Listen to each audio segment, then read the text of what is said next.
Morning बच्चों, करें start. क्या कौन सा टॉपिक चल रहा था बेटा? हुमायूं चल रहा था।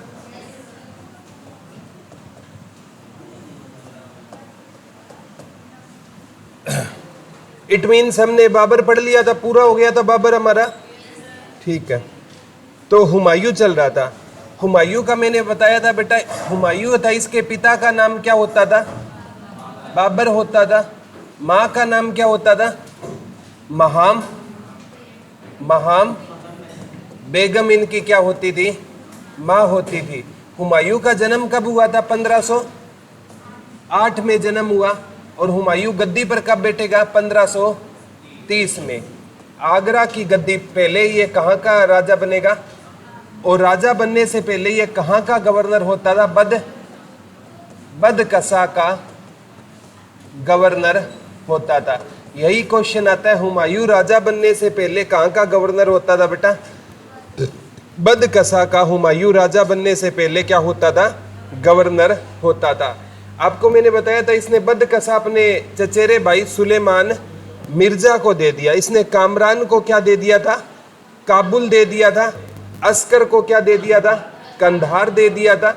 और संभल किसको दे दिया था? मिर्जा हिंदाल को दे दिया। और सुलेमान मिर्जा को इसने क्या दे दिया था बेटा? बदकसा दे दिया था। ठीक है, अब क्या हुआ? हुमायूं क्या बन गया? राजा बन गया। ठीक है, तो हुमायूं राजा कब बना? 1530 में। एक बार तो रहेगा 1540 तक, और बाद में दोबारा बनेगा 1555 से 1556।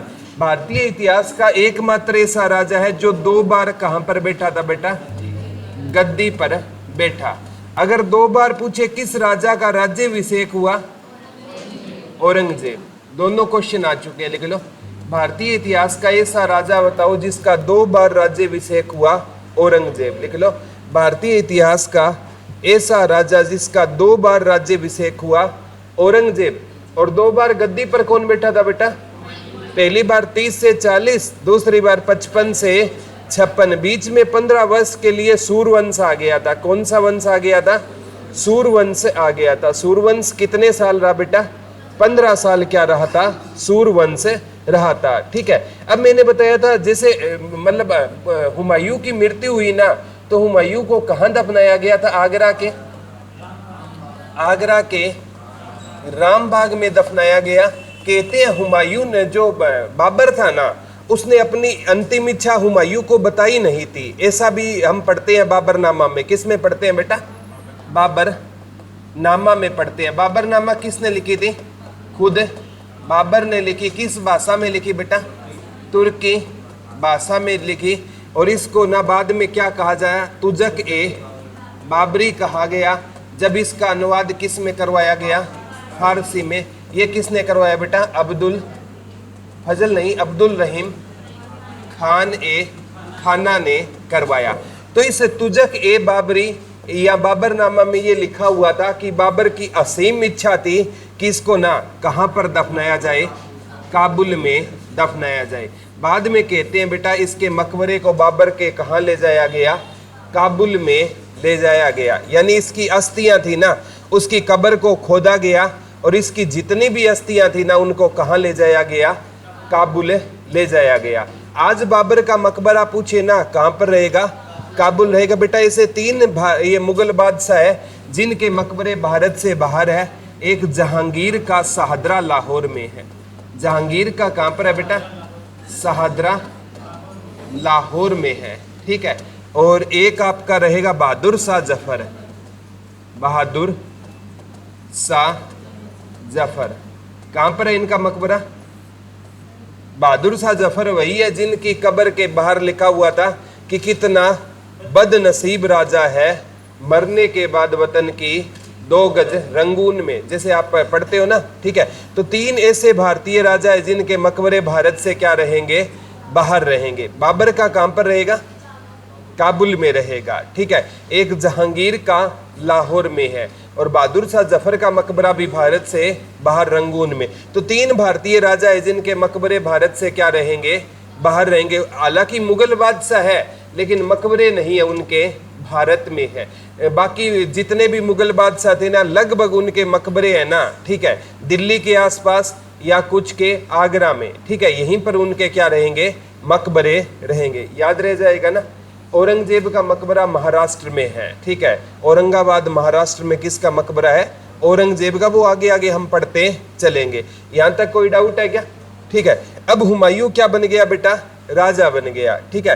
तो एक मैंने आपको बताया था, हुमायूं नामा किसने लिखी थी, हुमायूं नामा इसकी सौतेली बहन गुल बदन बेगम ने।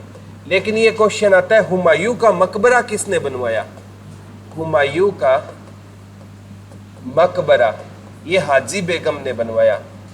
जब हुमायूं की मृत्यु होगी ना बेटा, ठीक है, हुमायूं की मृत्यु कब होगी, 1556 में, तो इसका मकबरा कौन बनवाएगी, हाजी बेगम ने बनवाया था, लिख लो। और इसके मकबरे के जो वास्तुकार थे ना, वो मिर्जा गियास थे। कौन थे बेटा, मिर्जा गियास बेग, ठीक है, लिख लो। इस मकबरे के वास्तुकार कौन होते थे, मिर्जा गियास होते थे, लिख लो। हुमायूं के मकबरे के वास्तुकार कौन होते थे, मिर्जा गियास होते थे। हुमायूं का मकबरा बेटा किसने बनवाया था, हाजी बेगम। लेकिन हुमायूं नामा किसने लिखी थी, गुलबदन बेगम ने लिखी थी, ठीक है। और गुलबदन बेगम ने तो ये भी चीज लिखी थी कि बाबर को ना जहर दिया गया था। क्या दिया गया था, बाबर को जहर दिया गया। कई खुलासे हैं इस, मतलब गुलबदन बेगम ने किस में किए थे, हुमायूं नामा में। अब बच्चे है ना इसी दो में कंफ्यूज है। वो कहेगा हुमायूं का मकबरा किसने बनाया, बच्चे गुलबदन बेगम कर देते हैं, लेकिन हुमायूं का मकबरा गुलबदन बेगम ने नहीं करवाया।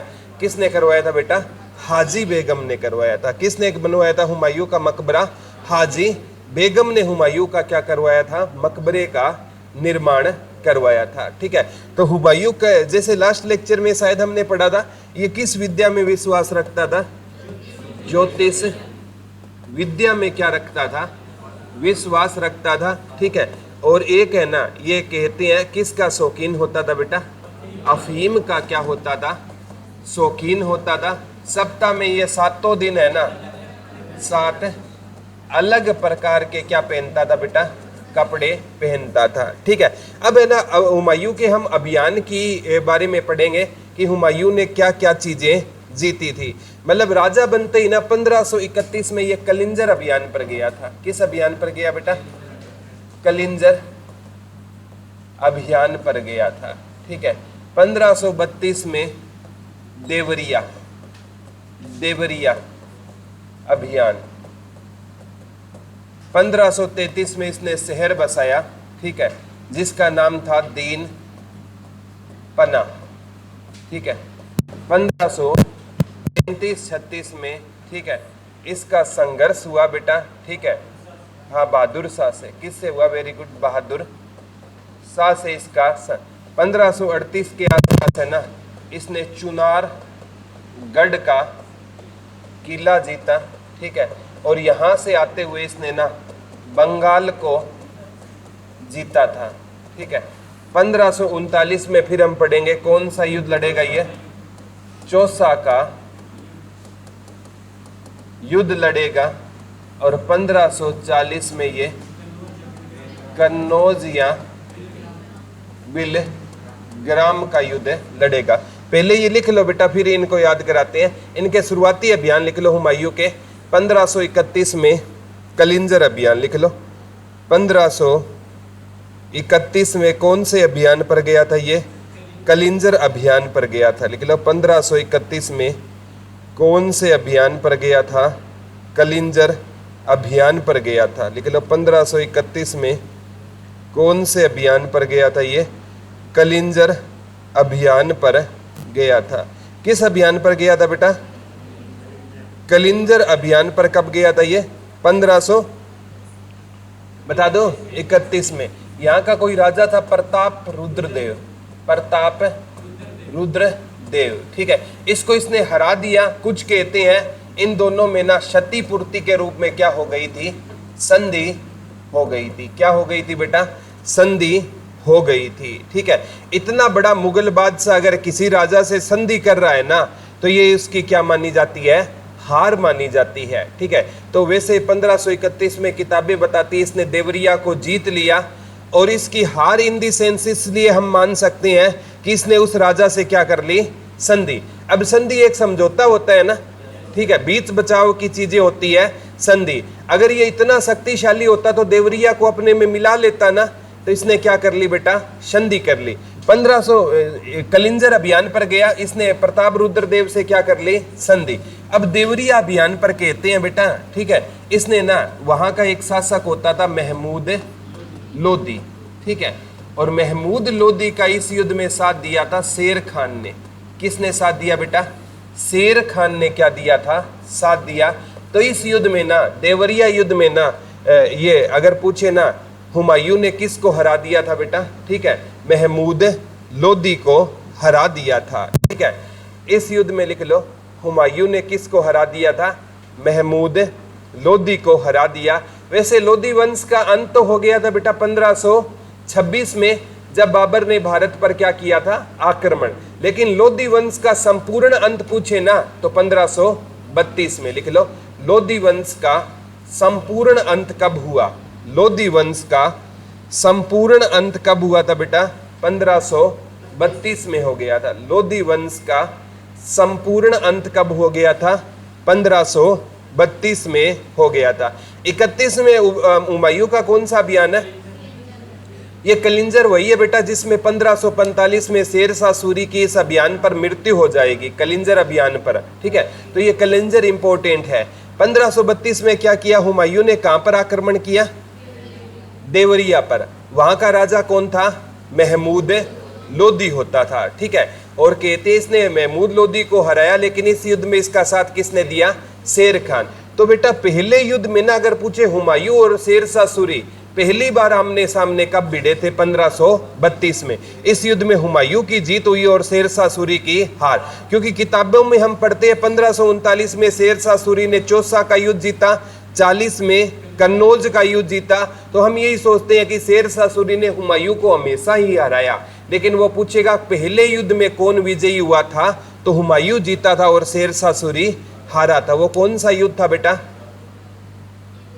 देवरिया का युद्ध। ये डायरेक्ट तो महमूद लोदी के साथ हुआ, लेकिन महमूद लोदी का साथ किसने दिया था इसमें, शेरशाह सूरी। बाद में शेरशाह सूरी बनेगा, इस टाइम उसे शेर खान कहते थे। क्या कहते थे, शेर खान। यानी यहां पर ना दो बातें याद रखनी है। 1531 में हुमायूं ने ना किस पर आक्रमण किया, कलिंजर पर। 1532 में देवरिया।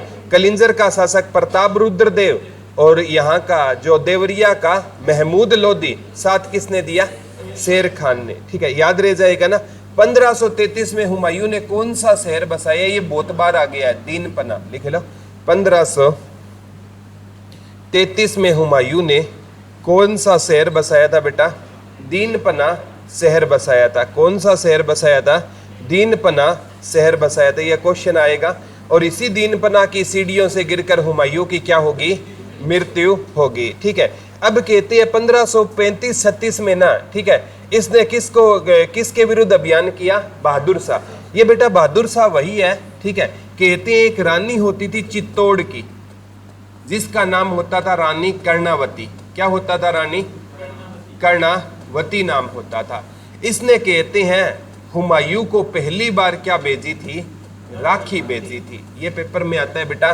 जो रक्षाबंधन का त्योहार है ना, वो यहीं से शुरू होगा। ठीक है, रक्षाबंधन आज भी हम भाई बहन का जो प्रतीक त्योहार है रक्षाबंधन मनाते हैं ना, तो सबसे पहले राखी किसने किसको भेजी थी, रानी कर्णावती ने ना हुमायूं को क्या भेजी थी, राखी भेजी थी। और यहीं से रक्षाबंधन का क्या हो गया था, त्योहार शुरू हो गया। अगर पूछे राखी को कलाई पर, वेरी गुड, राखी को कलाई पर सबसे पहले किसने बांधा था, जहांगीर ने बांधा था। लिख लो, राखी को कलाई पर सबसे पहले बांधने वाला राजा कौन होता था, जहांगीर होता था। जहांगीर ने राखी को सबसे पहले कहां पर बांधा था, कलाई पर राखी को बांधने वाला भारतीय इतिहास का राजा कौन होता था बेटा, जहांगीर ने ना सबसे पहले कलाई पर किसको बांधा था, राखी को बांधा था। कलाई पर राखी को बांधने वाला राजा कौन होता था, जहांगीर होता था। कलाई पर राखी को बांधने वाला राजा कौन होता था, जहांगीर होता था। और रानी कर्णावती ने किसको राखी भेजी थी बेटा? हुमायूं को राखी भेजी कि बहादुर शाह है ना, वो मेरे पर क्या कर रहा है? आक्रमण कर रहा है, आप मेरी क्या करो?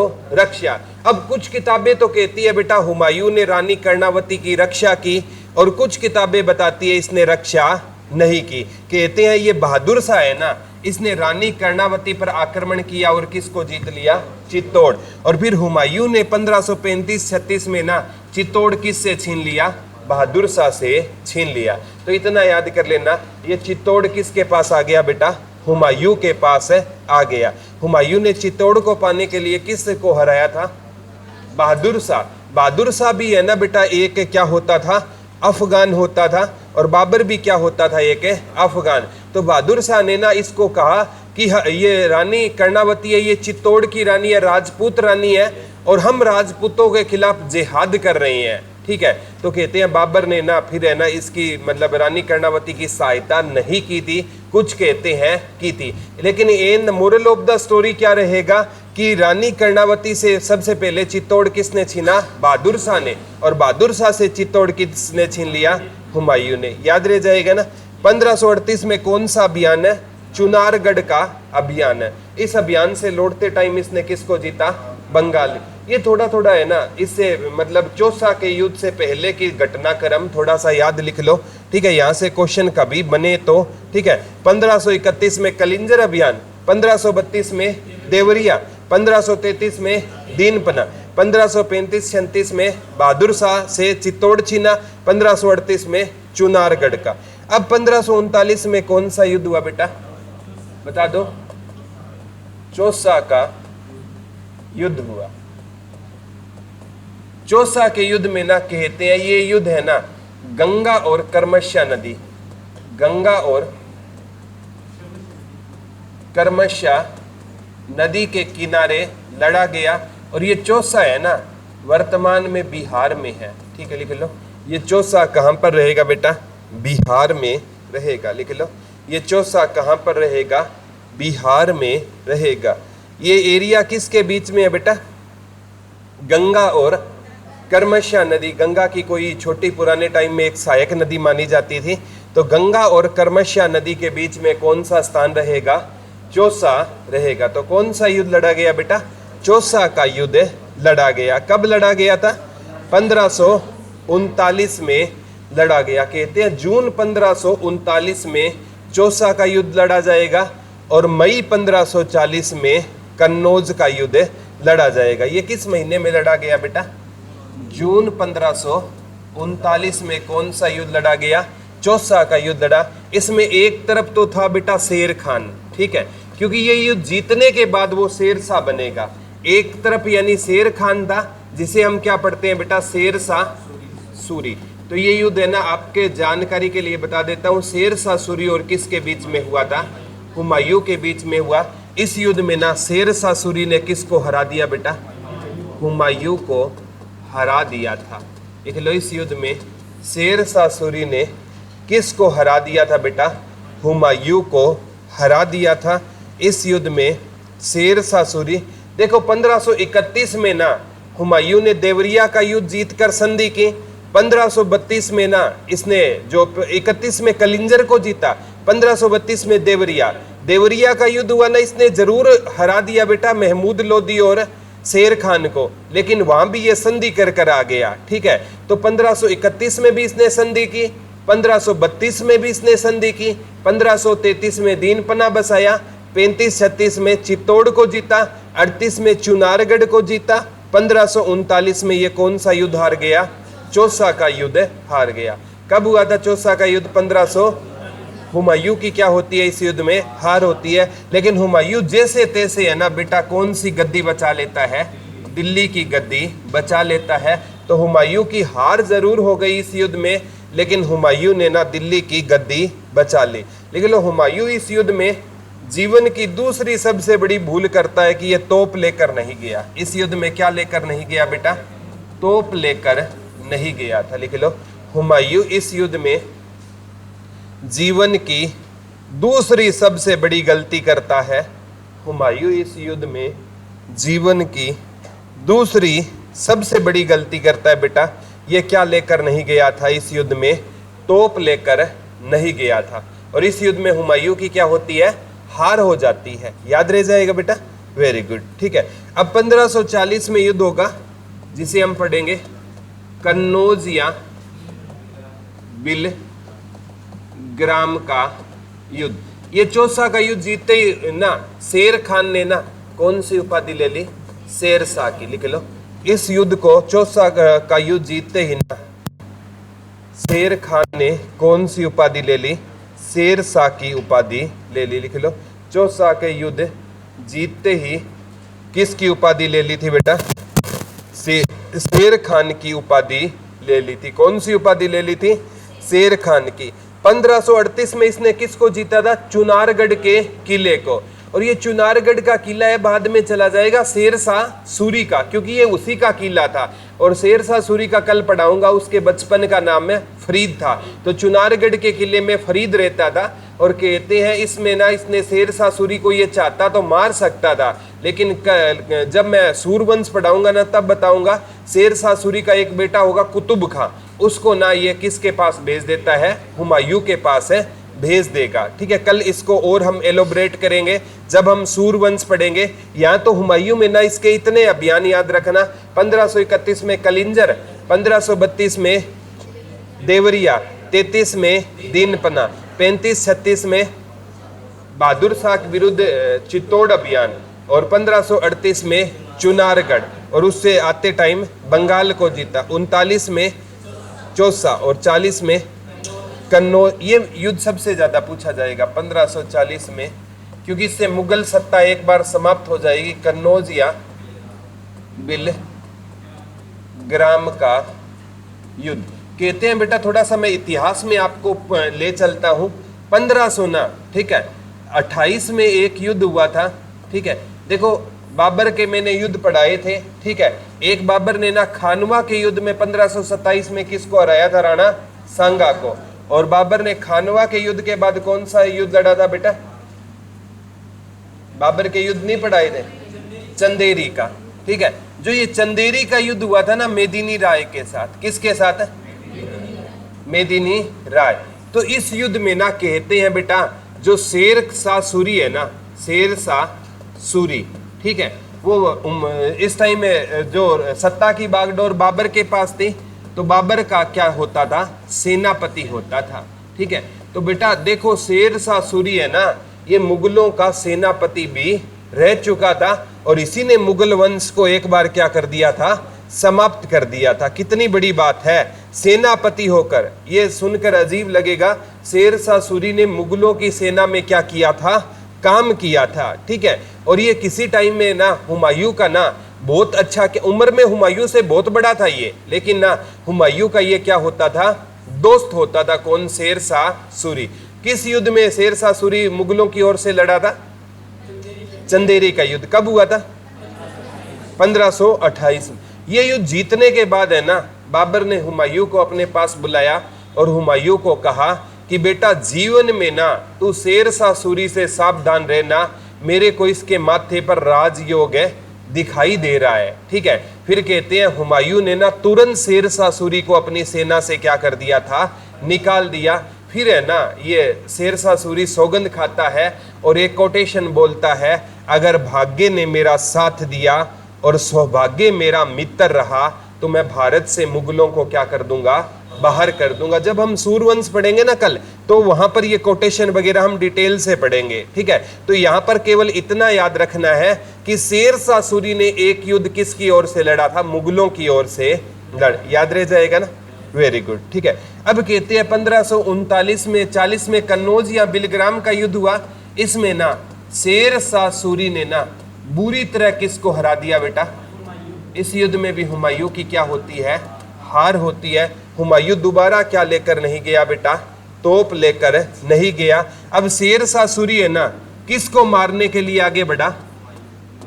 तो हुमायूं ने ना कहते हैं घोड़े सहित है ना कर्मश्या नदी में क्या लगा दी बेटा? छलांग लगा दी। घोड़े सहित है ना कर्मश्या नदी में क्या लगा दी थी बेटा? छलांग लगा दी थी। ठीक है, तो वहां पर है ना मतलब कोई एक वहां पर एक किश्ती वाला बिस्ती होता था, बिस्ती निजाम, निजाम साका, निजाम साका, ठीक है। ये एक बिस्ती होता था, ये एक नाव चला रहा था, ठीक है। और ये नाव चला रहा था ना, तो ऊपर से ना कोई चीज आकर गिरी, इसको पता नहीं है कि क्या चीज आकर गिरी है, ठीक है। तो अचानक पानी में जब कोई पत्थर भी गिरेगा ना तो आवाज तो आएगी ना, ठीक है। तो इसलिए लगा यार कोई चीज यहाँ पर आकर गिरी है। तो बिस्ती क्या किया, वहां पर जहां पर चीज गिरी है ना, वहां पर दौड़ा दौड़ा अपनी नाव लेकर गया और वहां देखता है एक घोड़ा था। घोड़े को नाव में बिठाना इम्पॉसिबल था, अगर नाव में घोड़ा बिठा लेता तो नाव ही डूब जाती ना। तो इसने घोड़े को तो मरने दिया, बोला चलो तू तो, तेरा अंतिम संस्कार हो गया, कोई बात नहीं है। फिर ये देखता है घोड़े के पास ही ना साथ में कौन गिरा था, हुमायूं। इसको पता नहीं था ये हुमायूं है।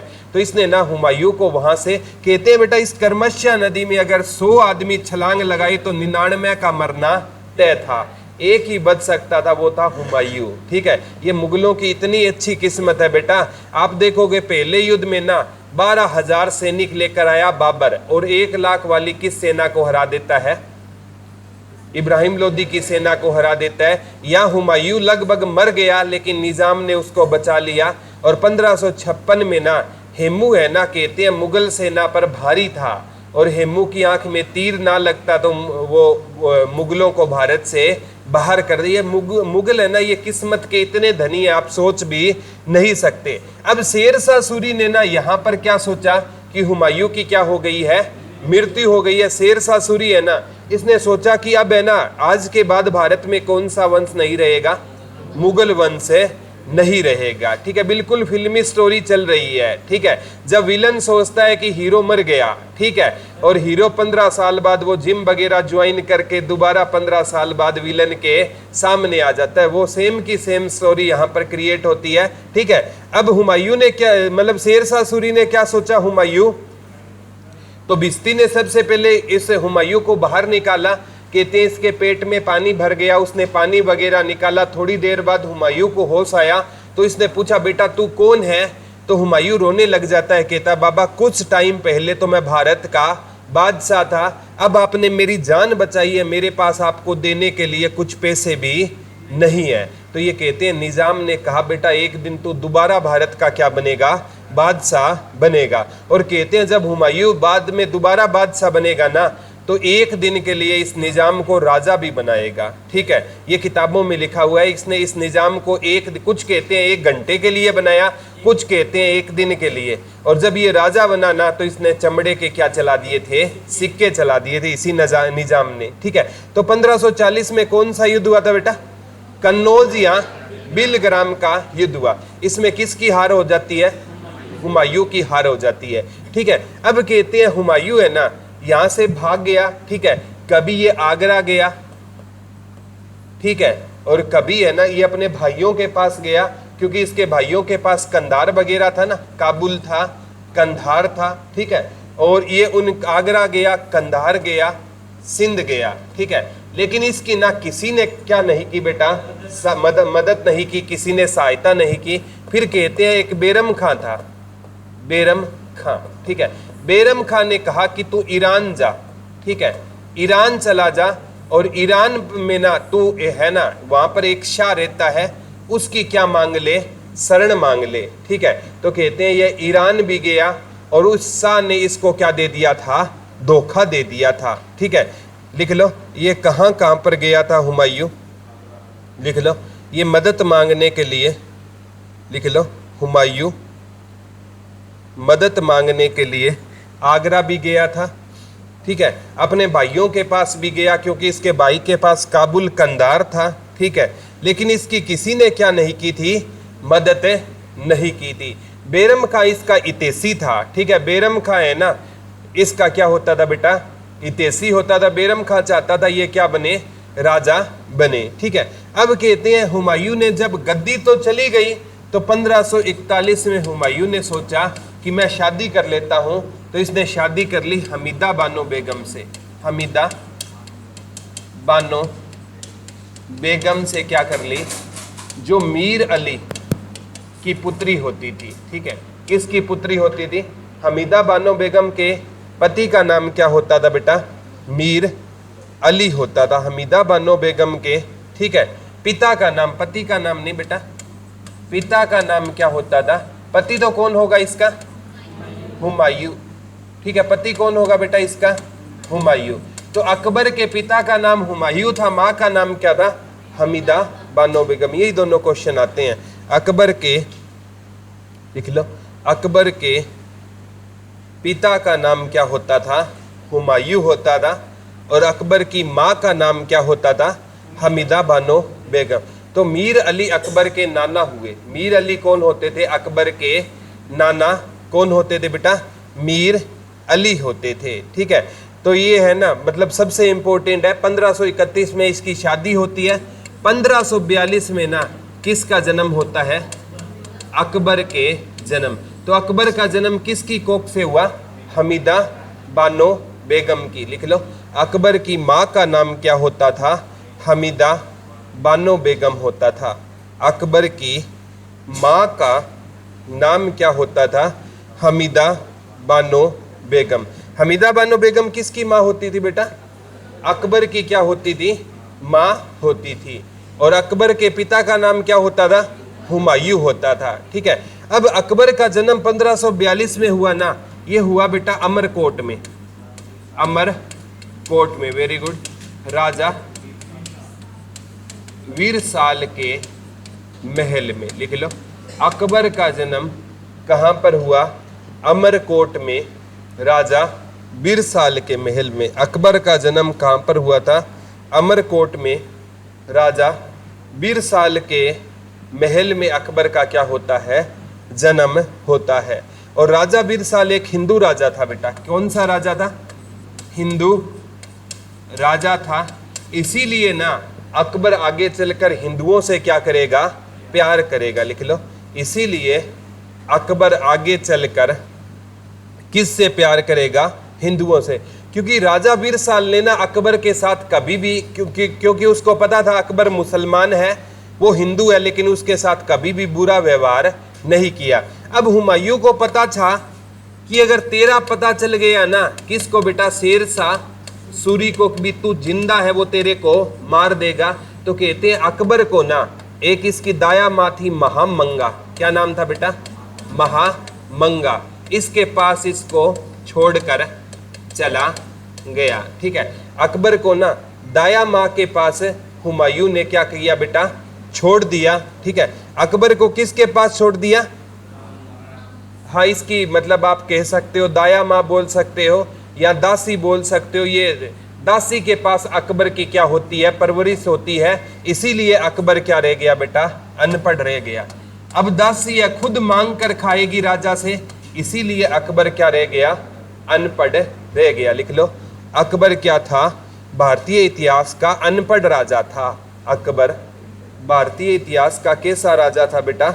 अनपढ़ राजा था। ठीक है, लेकिन ना अगर भारतीय इतिहास में, मुगलों के इतिहास में, ठीक है, वैसे तो मुगल ये अच्छे नहीं थे, अगर मुगलों में हम देखें ना तो अकबर हिंदुओं से क्या करेगा? प्रेम करेगा। अकबर ऐसा राजा होगा बेटा जो मतलब इसके किसी परिवारजनों की मृत्यु हो जाएगी ना तो अकबर सर मुंडवा लिया करता था। ये सर मुंडवाना किस्म में रिवाज होता है, हिंदू में होता है। चोटी रख लेते हैं ना, किसी प्रियजन की मृत्यु हो जाए तो अकबर के प्रियजन की मृत्यु पर अकबर क्या कर लिया करता था? सर मुंडवा लिया करता था। अकबर सुबह उठते ही ना सूर्य नमस्कार करता था। सूर्य नमस्कार करना किसकी आदत होती है? मुसलमान बेटा चांद को महत्व देती है। परसों ईद थी ना, मुसलमान हमेशा किसको महत्व देंगे? चांद को। और हिंदू किसको महत्व देंगे? सूरज को महत्व देंगे।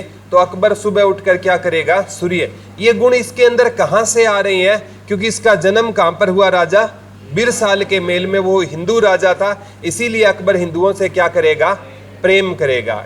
समझ आ गया हिंदुओं से क्यों प्रेम करता था? ठीक है, और ये अनपढ़ क्यों रह गया? क्योंकि दासी के पास रहेगा और दासी के पास खुद पैसे नहीं होगी तो वो अकबर को पढ़ाएगी कहाँ से? तो अकबर क्या रह गया बेटा? अनपढ़ रह गया। लेकिन ये फिर भी है ना, एक अनपढ़ आदमी की अगर मैं बात करूं ना, वो डिसीजन लेने से पहले 100 बार राय लेगा या पूछेगा। और हम पढ़े लिखे हैं ना, हमें किसी से पूछना नहीं है। ठीक है, अब देखो कोई अनपढ़ आदमी है ना बेटा, अगर उसको ना दिल्ली जाना है ना, ठीक है, तो बस में चढ़ने से पहले सबसे पहले वो पूछेगा ड्राइवर को, भाई साहब ये दिल्ली जाएगी क्या? वो कहेगा हाँ चाचा जी ये दिल्ली जाएगी। फिर कंडक्टर से पूछेगा, भाई साहब ये दिल्ली जाएगी ना? बोला हाँ दिल्ली जाएगी। फिर सवारी से पूछेगा, भाई साहब ये दिल्ली जाएगी ना? 3 जगह कंफर्म करने के बाद अनपढ़ आदमी उस बस में बैठेगा और वो दिल्ली जाएगा। और हमारे जैसे होते हैं, बोर्ड देखा किसी से नहीं पूछे, बोला दिल्ली वाली बस है, ठीक है, और वहां पर है ना, मतलब वो कहेगा दिल्ली की टिकट दे दो, बोला भाई साहब ये दिल्ली जाएगी नहीं। बोला बोर्ड तो दिल्ली का है, बोला वो चेंज करना भूल गया। ठीक है, तो एक पढ़ा लिखा आदमी गलती कर सकता है, अनपढ़ आदमी गलती नहीं करता है। ठीक है, इसीलिए अकबर के जो डिसीजन थे ना वो बहुत अच्छे थे। अकबर एक इबादत खाना बनवाएगा, उसमें ये विद्वानों को इकट्ठा करेगा और उसमें ना एक कोई विषय अकबर को ना कोई डिसीजन लेना होता कि मैं दास प्रथा को खत्म करूं या ना, तो वो विद्वानों के अंदर डिबेट करवाता और जो डिबेट में जीतता उसी के आधार पर अकबर क्या लेता था, निर्णय। इसीलिए अकबर के निर्णय है ना सबसे सटीक सिद्ध होते थे। ठीक है, यहां तक समझ आया? ठीक है, अब कहते हैं बेटा ये है ना, इसके भाइयों ने इसका साथ नहीं दिया ना, कहते हैं एक युद्ध में ना इसके भाई हिंदाल की क्या हो गई, मृत्यु हो गई। इसने कामरान को मक्का भेज दिया, अस्कर को भी कहां भेज दिया इसने, मक्का भेज दिया, दोनों को इसने हरा दिया। बाद में ये धीरे धीरे शक्तिशाली होगा ना, तो कहते हैं इसने कामरान को भी हरा दिया, अस्कर को भी हरा दिया, इसके भाई हिंदाल की क्या हो गई, मृत्यु हो गई। ठीक है, और इसने अपने 2 भाइयों को कहा किसकी यात्रा पर भेज दिया, मक्का की यात्रा पर भेज दिया। अब है ना 1555 में ना एक युद्ध होता है बेटा, मच्छीवाड़ा का युद्ध। कौन सा युद्ध होता है? मच्छीवाड़ा का युद्ध होता है। और इस युद्ध में ये किसको हराता है, अफगानों को हराया था। लिख लो, हुमायूं ने 1555 में कौन सा युद्ध लड़ा था बेटा, मच्छीवाड़ा का युद्ध लड़ा था। लिख लो, हुमायूं ने 1555 में कौन सा युद्ध लड़ा था बेटा, मच्छीवाड़ा का युद्ध लड़ा, जिसमें इसने किसको हराया था, बता दो, अफगानों को हराया था। लिख लो, इस युद्ध में इसकी सहायता की थी बैरम खान ने। इस युद्ध में इसकी सहायता कौन कर रहा था बेटा, बैरम खां कर रहा था। इस युद्ध में वो आगे होगा। ठीक है, उसी के बाद सत्ता आएगी ना 1555 में। पहले मच्छीवाड़ा का लड़ेगा, फिर सरहिंद का लड़ेगा। पहले युद्ध कौन सा लड़ेगा बेटा, ये मच्छीवाड़ा का युद्ध लड़ेगा। लिख लो, इसने कौन सा युद्ध जीत लिया बेटा, मच्छीवाड़ा का युद्ध जीत लिया। किसने युद्ध जीत लिया मच्छीवाड़ा का, हुमायूं ने। किसकी सहायता से जीता बेटा, बैरम खां की सहायता से मच्छीवाड़ा का युद्ध जीत लिया। और 1555 में फिर होता है सरहिंद का युद्ध, सरहिंद का युद्ध। इसमें ना ये सूरवंश का एक अंतिम राजा होगा, सिकंदर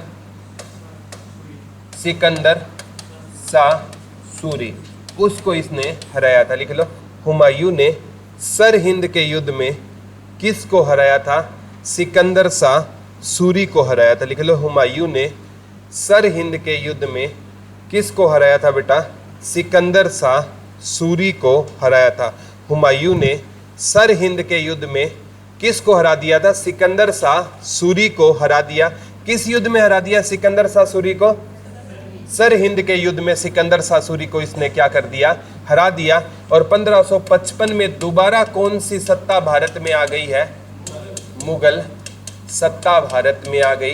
बीच में 15 साल कौन सा वंश रहा बेटा, सूरवंश रहा। कल मैं ना सूरवंश का इतिहास आपको पढ़ाऊंगा, लेकिन इतना याद करना 1555 में दोबारा हुमायूं क्या बन गया, राजा बन गया। तो भारतीय इतिहास का ऐसा राजा था जो कितनी बार गद्दी पर बैठा बेटा, कितनी बार गद्दी पर बैठा, 2 बार गद्दी पर कौन बैठा था, हुमायूं बैठा था।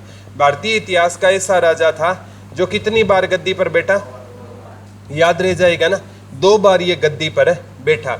अब है ना इसने ना अपना प्रधानमंत्री बना दिया बैरम खां को। लिख लो, इसने अपना प्रधानमंत्री किसे नियुक्त कर दिया, बैरम खां को अपना प्रधानमंत्री बना दिया। लिख लो, हुमायूं ने अपना प्रधानमंत्री किसको बना दिया, बैरम खां को बना दिया। और 1556 में ना कहते हैं ये ना किसकी सीढ़ियों से गिर गया, दीनपना पुस्तकालय। पुस्तकालय की सीढ़ियों से गिरकर किसकी मृत्यु हो गई? हुमायूं की मृत्यु हो गई। लिख लो 1556 में दीनपना की सीढ़ियों से गिरकर किसकी मृत्यु हो गई बेटा? हुमायूं की मृत्यु हो गई। और इसकी मृत्यु पर एक इतिहासकार था लेनपून। कौन था बेटा? लेनपून। वो लिखता है हुमायूं सारी उम्र लड़खड़ाता रहा, हाँ, और लड़खड़ाते इनकी क्या हो गई? मृत्यु हो गई। ये किस इतिहासकार ने लिखा था? लेनपून ने लिखा था। लिख लो हुमायूं सारी उम्र लड़खड़ाता रहा और लड़खड़ाते हुमायूं की क्या हो गई? मृत्यु हो गई। तो हुमायूं का मकबरा किसने बनवाया था बेटा? हाजी बेगम ने। और इस मकबरे का जो वास्तुकार था ना, वो कौन होता था? मिर्जा गयास। ठीक है। अब 1556 में किसकी मृत्यु हो जाती है? हुमायूं की। अब बैरम खां इतना इंटेलिजेंट था बेटा, इसने ना लोगों को बताया नहीं हुमायूं मर गया है। ठीक है। तो इसने ना हुमायूं की मृत्यु का जो भेद था ना, वो कितने दिन तक जनता से गुप्त रखा? 17 दिन। लिख लो हुमायूं ने ये नहीं बताया कि कौन मारा गया है? बैरम खां मारा गया। लिख लो कितने दिन नहीं बताया बेटा? 17 दिन नहीं बताया। लिख लो हुमायूं ने कितने दिन, बैरम खां ने कितने दिन नहीं बताया कि हुमायूं मारा गया? 17 दिन तक नहीं बताया कि किसकी मृत्यु हो गई है? हुमायूं की। और हुमायूं के हम शकल को गद्दी पर बिठा दिया। उसका नाम पूछा गया था बेटा मुल्ला बेक्सी।